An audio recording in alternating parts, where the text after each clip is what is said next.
విశాఖ జిల్లా బుచ్చిరాజుపేటలో మత్స్యకారుల ఇలవేల్పు నూకతాత పండుగ అంగరంగ వైభవంగా జరిగింది. మత్స్యకారులంతా నూకతాతను అత్యంత భక్తి శ్రద్ధలతో కొలిచారు. నూకతాత ఆవహించిన పూజారి భోగిపాడు సముద్రం నుండి బుచ్చిరాజుపేట వరకు సుమారు 4 కిలోమీటర్ల దూరం భక్తులపై నడుచుకుంటూ వచ్చారు. 100 ఏళ్ల క్రితం నూకతాత చెప్పినవన్నీ జరగడంతో స్థానిక మత్స్యకారులు ఆయన దేవుడిగా కొలుస్తున్నారు.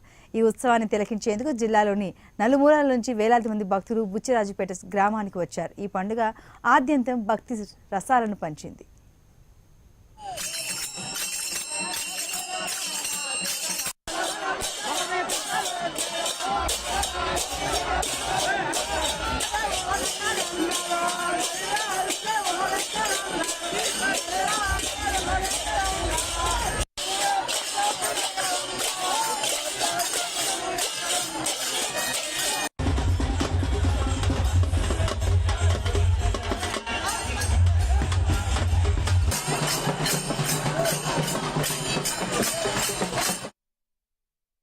అంటే నేను వినలేదు ఇప్పుడు వరకును.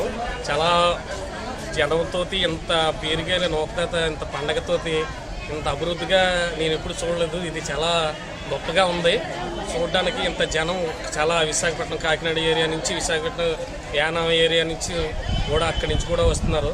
చాలా నేను కూడా ఇప్పటి వరకు ప్రతి సంవత్సరం వస్తూ ఉంటాను. ప్రతి ఒక్కరి నమ్మకం ఇక్కడ నూకతాతని మనం ఆయనకి పూజించడం వల్ల ఆయన ఆశీర్వాదం మన అందరిపైన ఉంటుందని కోరుకున్న కోరికలన్నీ కూడా నెరవేరుతాయని మేము కూడా చాలా గట్టిగా ప్రగాఢ నమ్మకంతో మేము ఉంటుంటాం. ఒక పూజారి శాపం వేస్తూ వెళ్తున్న వాళ్ళందరి మీద నడుచుకుంటూ వెళ్ళడం అదొక నమ్మకం. అంటే చాలా భక్తితో చేసుకుంటున్నారు ఇది.